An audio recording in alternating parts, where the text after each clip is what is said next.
Shalom Aleichem, Mishpachah. Good to see you all.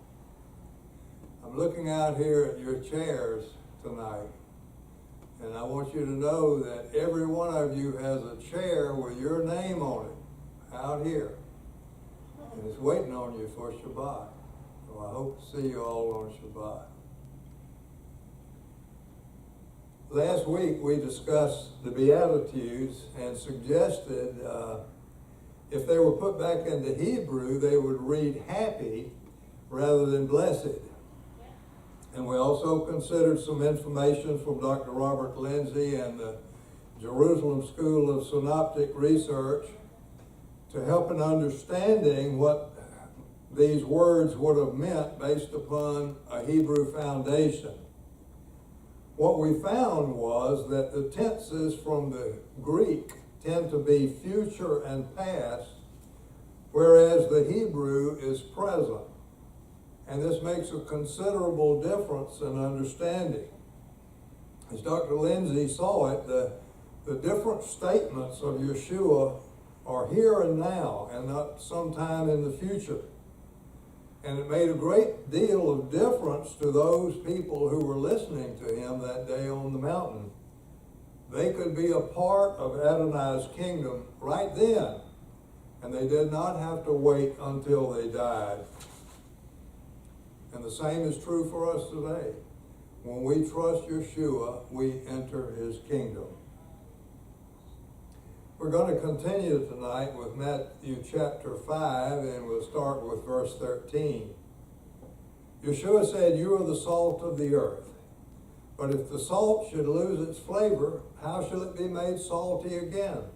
It is no longer good for anything except to be thrown out and trampled underfoot by men." So I'm sure you all realize this is a continuation of the Sermon on the Mount, which goes on even through the next chapter.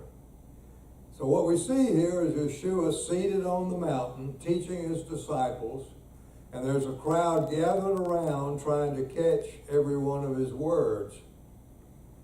The Greek word which translates here as earth is ges.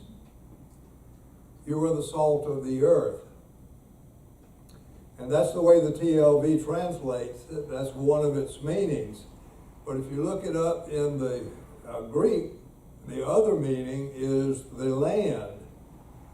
And this is a meaning which I believe better fits what Yeshua was saying. To those who were listening, earth had no real meaning, and their surroundings only extended to their very small known world. So it seems a lot more likely that Yeshua said salt of the land, meaning the salt of Eretz Yisrael, the land of Israel. And his focus at that time was on his people. It was on their land, and it was on their oppression under the Romans. So they would have understood that they would not have understood that they were the salt of Lebanon, that they were the salt of Syria and the other surrounding nations. They would have understood that Yeshua was speaking about their country, Israel. Today we have a higher level of interpretation, and that includes Yeshua's disciples everywhere being the salt of the whole earth. But don't forget the principles that we follow in reading Hebrew-based things. We first consider the Peshat, the original meaning of a statement. What did it mean when it was originally spoken? So I believe in this case it was the land rather than the earth, and then we can add further meaning later on as necessary. I also believe that rather than salt of the land, it would be better understood as salt to or for the land. We have the Greek word tain. It can also mean to or for. And here Yeshua is calling his disciples salt for the land. just as salt adds flavor to food, Yeshua's disciples were initially to add flavor to the situation in Israel itself. And then his disciples, after he sent them out in Matthew 28, to the whole earth. But think about this. When we salt our food, it is not of the potatoes, but it is to or for the potatoes. And I believe that was Yeshua's intention. They were to be salt for Israel, the members of the kingdom of heaven, that is, those who were sharing their testimonies. They're sharing their saltiness to all of those who were around them. And they were to be a force for good, a force for righteousness, and they balanced the bitterness and ugliness that was in the land at that time, and the things that were evil that were among the various sects of Israel and with the Romans.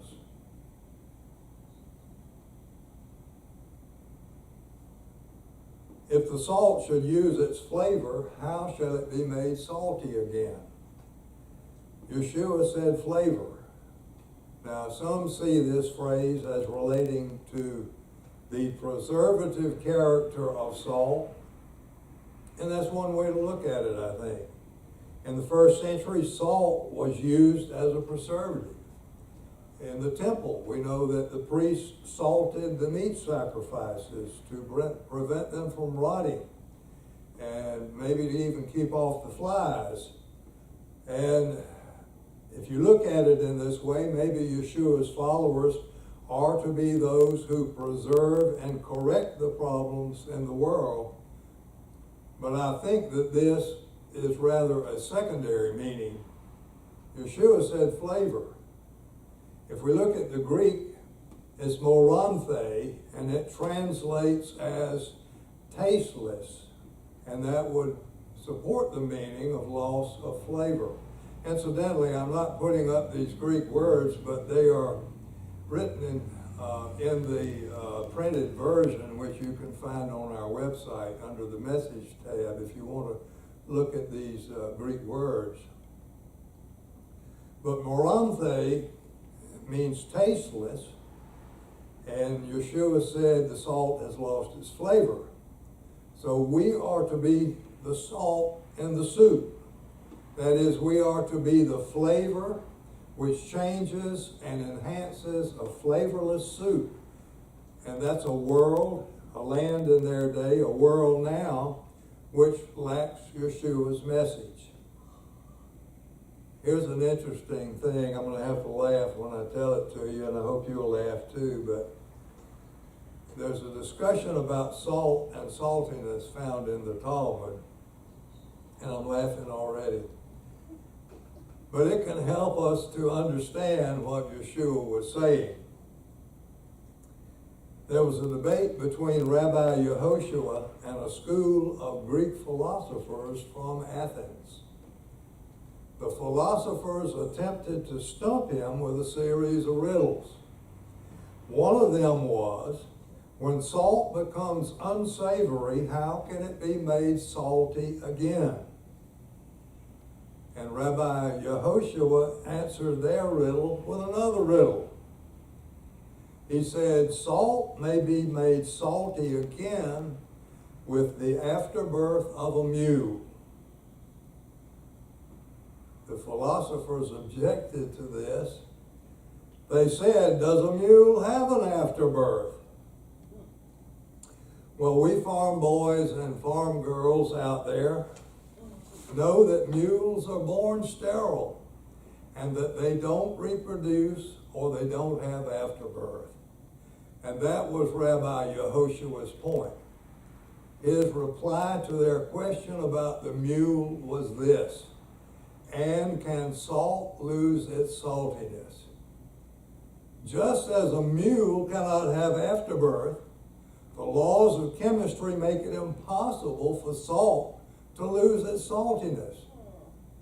And I believe Yeshua himself was playing on this statement that salt could lose its flavor. His point was not that salt can lose its saltiness. He knew that it could not. His point was that just as salt without saltiness serves no purpose, disciples who fail to live according to his teachings and to Torah would not serve their purpose. So I want to thank Rabbi Yehoshua for that understanding. But I thought that was pretty clever of him. Just as Yeshua compared his disciples to salt, he also compared them to light. You are the light of the world. A city set on a hill cannot be hidden. Neither do people light a lamp and put it under a basket. Instead, they put it on a lampstand so it gives light to all in the house. In the same way, let your light shine before men so they may see your good works and glorify your Father in heaven. So in this example, Yeshua's disciples were an oil lamp. Just as salt without saltiness does not fulfill its purpose, a lamp placed under a bowl is also useless. If you look at the houses of the first century, their interior walls sometimes had small niches in which they could place an oil lamp. From that high point in the house, this small lamp would give light to the whole house. Yeshua pointed out that it was absurd to light a lamp and then cover it with a basket. And the actual Greek word that is used here is modios. And this is a measure equivalent to a peck. That's about 1/4 of a bushel. Now, if we put it into Hebrew, if Yeshua had used Hebrew measurements, which I feel he most certainly would have used, the equivalent measure for modios would have been the ephah. The ephah basket was about 10 times larger than the omer. We're talking about the omer a lot now as we count the omer going down to Shavuot. But in the wilderness, Adonai told Israel to gather 1 omer of manna for each person daily. So how large is an omer? It's equal to about 9.3 cups. So what this means is it would provide about 3 cups of manna per meal for each person. You know, that's very interesting because I never thought about that. You're told to go out and gather enough, but 3 cups per meal is sufficient. But then that means that 1 omer, if it was 9.3 cups, is equal to about 5 pints or about 2.5 quarts. If you multiply that by 10, you will have the size of the ephah, about 25 quarts. So what we see is that it would have been a good-sized basket over a very small oil lamp. And so I believe that Yeshua was also speaking an absurdity here. Why have a lighted lamp and then cover it with a very large basket? Just as salt without saltiness is absurd, so is the idea of placing a cover over a light. It defeats the whole purpose of its giving light. And we're also called to be a city, like a city on the top of a hill. It is visible from a distance. In this case, Yeshua's disciples, visible from the top of a hill, like light on a hill, would be conspicuously obvious to everyone around them. And these two qualities of Yeshua's disciples, salt and light, correspond to each other. If we keep our saltiness, we're letting our light shine before men. If we lose our saltiness, we are hiding our light under an ephah. Yeshua said, let your light shine before men so they may see your good works and glorify your Father in heaven. Our saltiness and our light are our good works. And our good works are how we carry out Yeshua's commands, how we follow Torah. He was telling his disciples that if they followed his teaching, they would retain their saltiness, and their light would shine before men and bring honor to Adonai. Here's some other ways in which we can look at Yeshua's words about salt and light, and I think these are pretty good too. The salt is the disciples in this day, and that's each one of us. Saltiness is obedience to Torah and to Yeshua's teaching. And the result is good deeds. Salt without saltiness is disciples without good deeds. The lamp is disciples, and today that's each of us. Light is obedience to Torah and to Yeshua's teaching, and it results in good deeds. The lamp hidden under an ephah basket is disciples without good deeds. And so the conclusion is that a disciple who does not practice good deeds, as shown in Torah and in the teachings of Yeshua, is not fulfilling his purpose and therefore has become useless, just like light under a bushel and salt that's not salty. So if we're to be effective Talmudim for Yeshua, we have to be salt and light according to these definitions. A secret believer is an ineffective believer, and according to what we just said, is useless. May each of us serve Yeshua in a way which will bring honor to Adonai and will cause others to want to serve him in the same way. The next two verses, 17 and 18, are some of the most misunderstood among Yeshua's body. If we were to use legal terminology, what a lawyer would say about evidence, it would be what lawyers call the prima facie evidence not to obey Torah. Now, I don't want to confuse you, but what I'm saying is that some people, when they read these two verses, 17 and 18, what they understand is that this is evidence that they are not to obey Torah. And to them, it's very clear. They believe that Jesus is telling them not to obey Torah, not to obey the law. The King James verse puts verse 17 this way: "Think not that I am come to destroy the law or the prophets. I am not come to destroy, but to fulfill."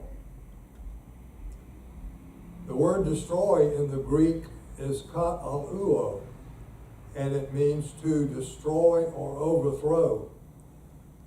And the word underlying fulfill is pleroo. It means to make full or to complete. And their understanding is that by completing the law, Jesus ended the law. But as you Messianic followers of Yeshua know, there's a problem with using the word law in the writings of Yeshua's followers. In the writings, the Ketuvim, Shlikim, it's very difficult to understand what law means.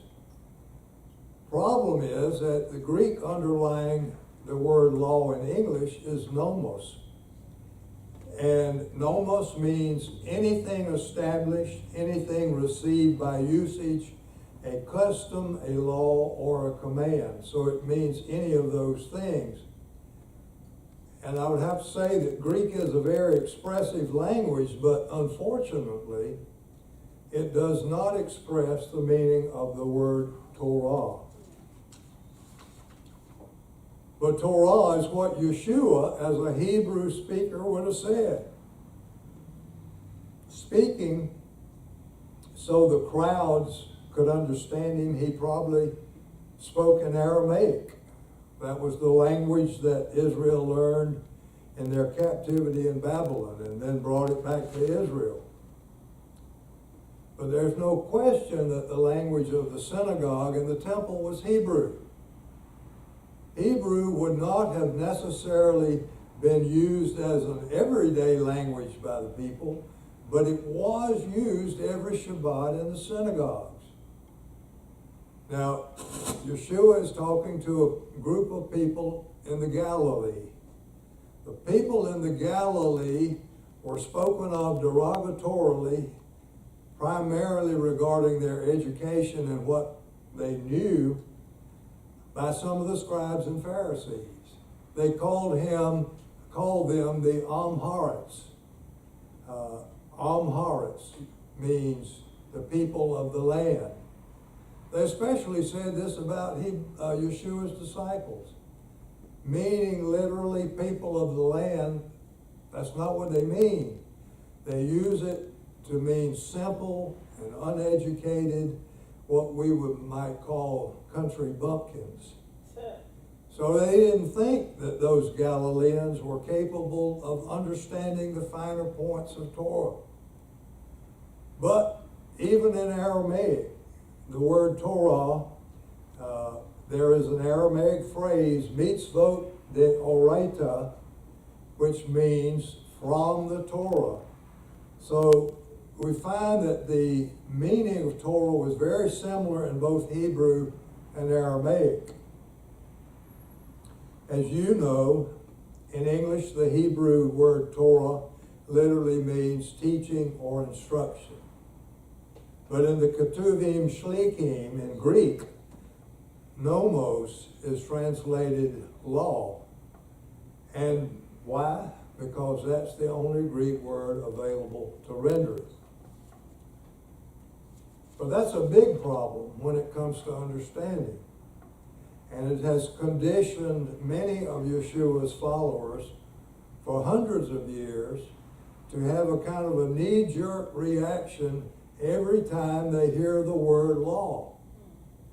In their minds, it almost comes down to this: law is bad. But that's not what Yeshua, the author of Torah, intended. And we know that Torah is teaching and instruction for righteous living. And it does contain laws. In John 1, Yeshua is spoken of as the Logos, the Word. Logos and Word are equivalent to Torah. When Yeshua said, "Do not think that I came to abolish Torah, to abolish the law, but to fulfill," their general understanding is that by fulfilling it, he abolished it. If we look again at the Greek word we mentioned a moment ago, pleroo, meaning fulfill, the underlying Hebrew phrase is kiyim et haTorah, and it usually refers expressly to obeying the Torah. So, underlying fulfill is obedience. And there's evidence of this in the Mishnah and in other rabbinic writings that the opposite thing was true for the word abolish. A rabbi who misinterpreted the Torah was said to be abolishing it. A rabbi who properly interpreted it was said to be fulfilling it. By using the terms abolish and fulfill, Yeshua was using a Hebrew idiom to tell his disciples that he was sent to correctly interpret the Torah. It's impossible to understand the origin of Torah from the origin either of the Greek or English words alone.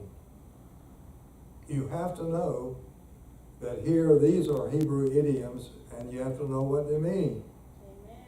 And I believe that this is another bit of evidence that Matthew was originally written in Hebrew. As we read these words, we also must understand that Yeshua was not just speaking about the Ten Commandments when he said the law, but he was speaking about and endorsing the ongoing, unchanging authority and validity of the Torah of Moses. And he said this in the strongest possible language. He couldn't have said it much stronger. As followers of Yeshua, we also have to keep this in mind when we interpret the Gospels and the Epistles. The Torah is the eternal word of Adonai. It does not pass away.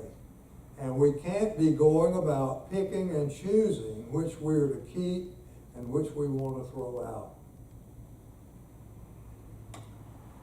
The Tree of Life version translates verse 17 as, "Do not think that I came to abolish the Torah or the prophets. I did not come to abolish, but to fulfill." And this means, as we said, I have not come to incorrectly interpret Torah, but to correctly interpret it. Most of what Yeshua said in the Gospels was based on what is found in the Tanakh, the Hebrew Bible.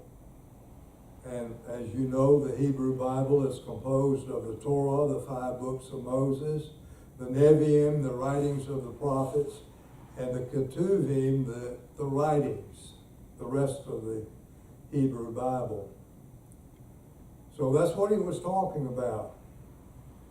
Verse 18 in the TLV is, "Amen, I tell you, until heaven and earth pass away, not the smallest letter or serif shall ever pass away from the Torah until all things come to pass." Going back to the Greek again, the underlying Greek word smallest letter is iota. You hear people sometimes say not one iota of that, this or that. It's a very small Greek letter, and usually translated into English in the scripture as jot. We know that Yeshua was referring to Torah because he also referred to the prophets. He said not one jot or tittle of the Torah or the prophets will pass away. So we know he was not talking about the writings of his followers, but the Torah itself.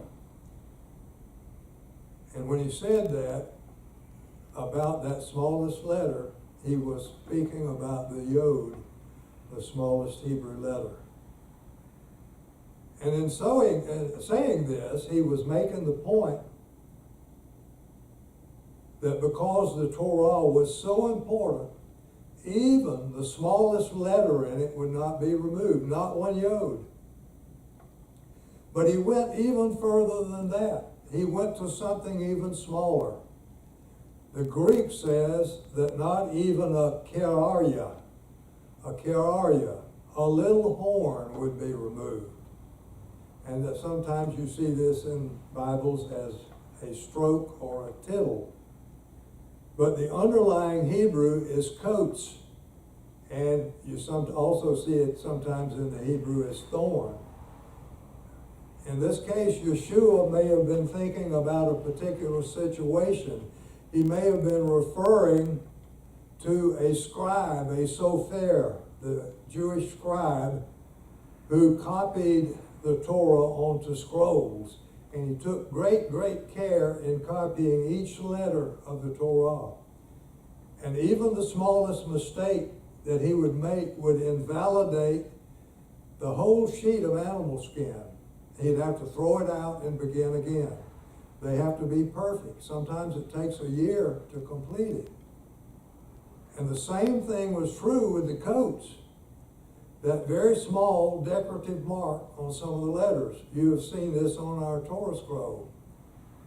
If a sofer smudged this little thorn, he would have to start over with a whole fresh sheet of parchment just because of that one little error. And I believe that what Yeshua was saying was that he upheld the correctness of the Torah, and he would not change even one small letter, even one declaration on a letter.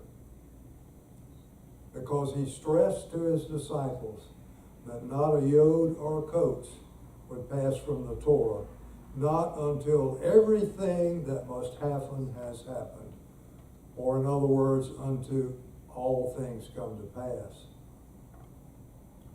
Some Christian interpretations have tried to find a way to make Yeshua's words fit into the thought theology that they had. And some would say that the words "until all things come to pass" meant that the Torah was coming to an end, and that the end came when Yeshua died on the stake and said, "It is finished." Others have said that this had to do with Yeshua's perfect obedience being finished, and thereby all things had come to pass when he perfectly obeyed everything. Others would say that Torah remained until the destruction of the temple, and then it was gone. But none of these ideas can be true, because in the sentence, the phrase "until all things come to pass" is parallel to the phrase "until heaven and earth pass away." One repeats the other. All things didn't come to pass until heaven and earth pass away. We can put this into simpler English just by saying that the validity, the authority, and the unchanging revelation of the Torah will continue as long as we are standing on the earth and we can look up and see the heavens. Now, understand that my saying this is not intended to criticize Yeshua's followers who understand this differently than we do. But my hope and my prayer is that some will grasp this understanding, because it is my sincere belief that this is what Yeshua meant. To help us understand the usage of the word Torah in the Gospels and the Epistles, I'd like to bring in some information from some of the things which Shaul said. As you know, he was the Shiliach, the apostle to the Gentiles, and it was very difficult for him to explain Torah to Greek speakers with only one Greek word available to do it. I'm certain that when he was speaking face to face, he found a way to explain it. But in his letters, he was limited to just that one word, nomos. And it limits our understanding as we read his letters in Greek and in English. But it was the only word in Greek which he had to convey all of the different meanings of Torah in Hebrew. And I believe also that is partly because of this that some have greatly misunderstood Shaul's teachings. There are a lot of them who say that he taught something contrary to what Yeshua taught. But he did not. He did not. Another major difficulty that we have in understanding the word Torah is the negativity of the word law when it is substituted for it. Law, as used in much of Christian understanding, implies legalism rather than the teaching aspect of Torah. So Shaul had to use the same word, law, in his letters to explain the different usages of it. That is, he also had to use law when it didn't refer to the Torah, when it did not refer to teaching and instruction. Even though there was only one word, he did in fact refer at different times to different usages of nomos. Sometimes he said, it's good. Law is good. Sometimes he said it's bad. Law is bad. But he had to use the same word to do both, Well, here's an explanation of what he was saying. When Shaul speaks of nomos, the law, in the context of salvation, that is justification or right standing before Adonai, he very clearly states that Torah keeping, law keeping, will do you no good. He says, for no human on the basis of Torah observance, keeping the law, will be set right in his sight, that is justified or saved. For through the Torah, through the law, comes awareness of sin. That is awareness of how sinful we are. At Beit Shalom, we have never taught, nor do we believe, that we can be saved by keeping Torah. We fully understand and embrace the reality of Adonai's salvation by grace through faith in Yeshua as our righteous sacrifice. But when Shaul speaks of the law in the context of how a believer is to act, that is sanctification, that is right living before Adonai, in that regard, he affirms the use of Torah.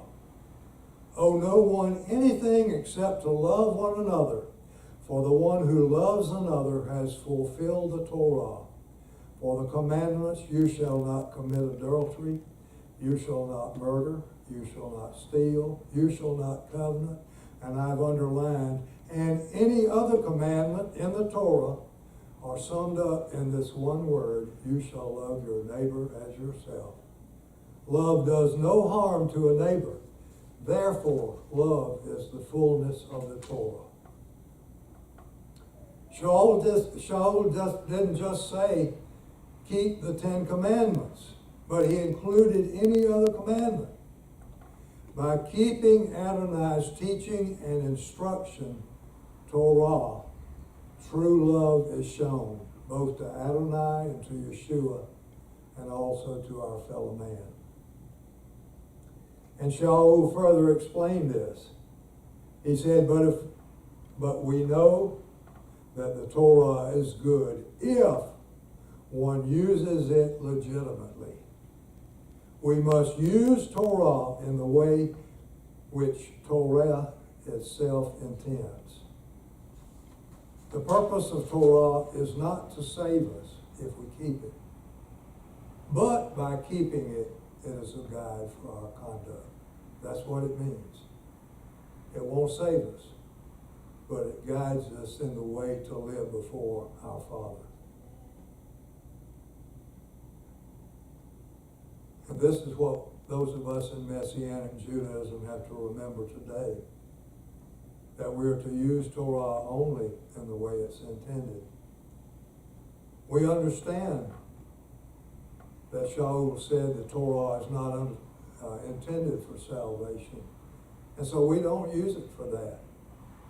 But we also understand his teaching that Torah is intended for the determination of our conduct, the way in which we act before our Messiah and before our God. We want to be obedient to them so that our actions are pleasing to them.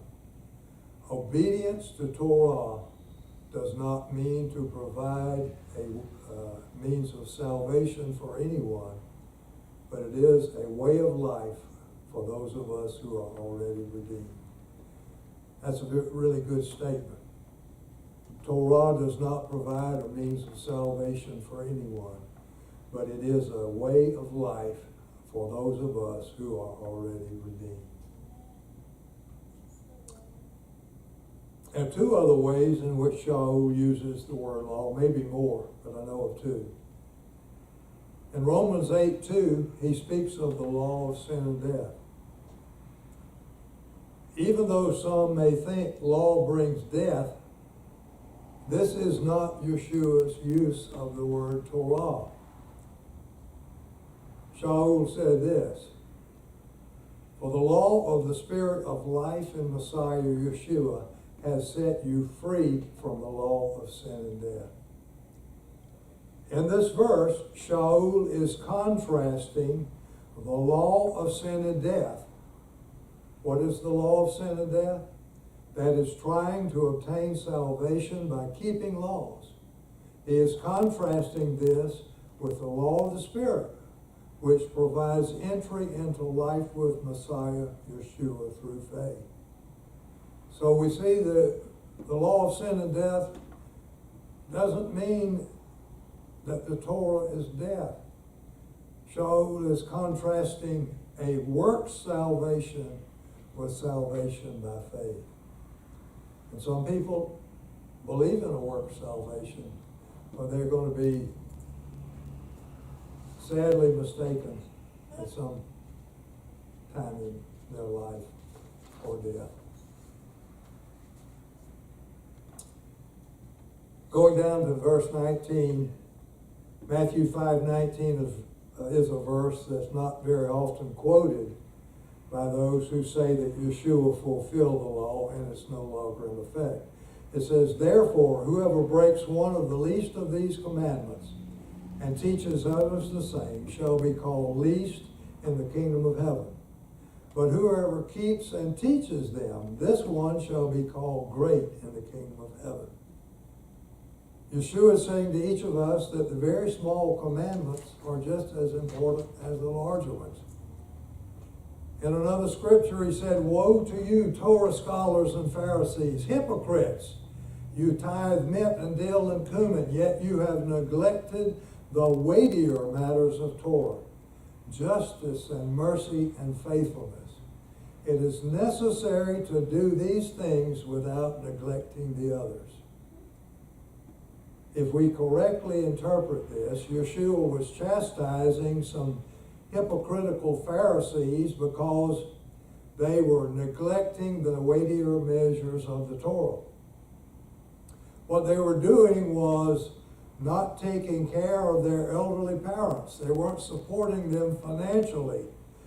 But at the same time, he was saying that they were correctly keeping the least of the mitzvot. They were tithing even the smallest part of their income, tithing spices. We're all very familiar with the command to honor our father and mother. And we've been taught that it is the first commandment with promise. If we honor our fathers and mothers in the way that we should, we are promised that we will live long in the land that Adonai is giving us. And I think we would all consider this to be one of the weightier commandments. If we obey the weightier commandments, we should also obey the least.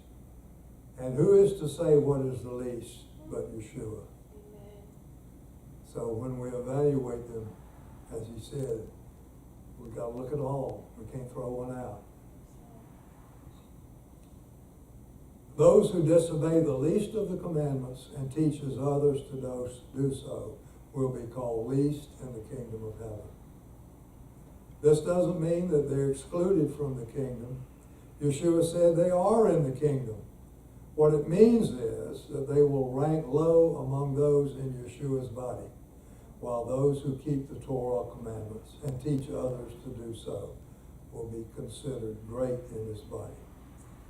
Understand that that's by his determination and not by our determination.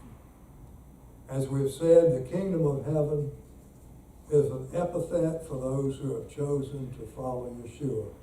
It's his movement. And in the sense that heaven is also an epithet for Adonai, this means that through Yeshua, we have come into and a part of Adonai's kingdom. Yeshua is a Jew, and he spoke with the nuances of the Hebrew language. He also used various Hebrew methods, such as remez and Hebrew idioms.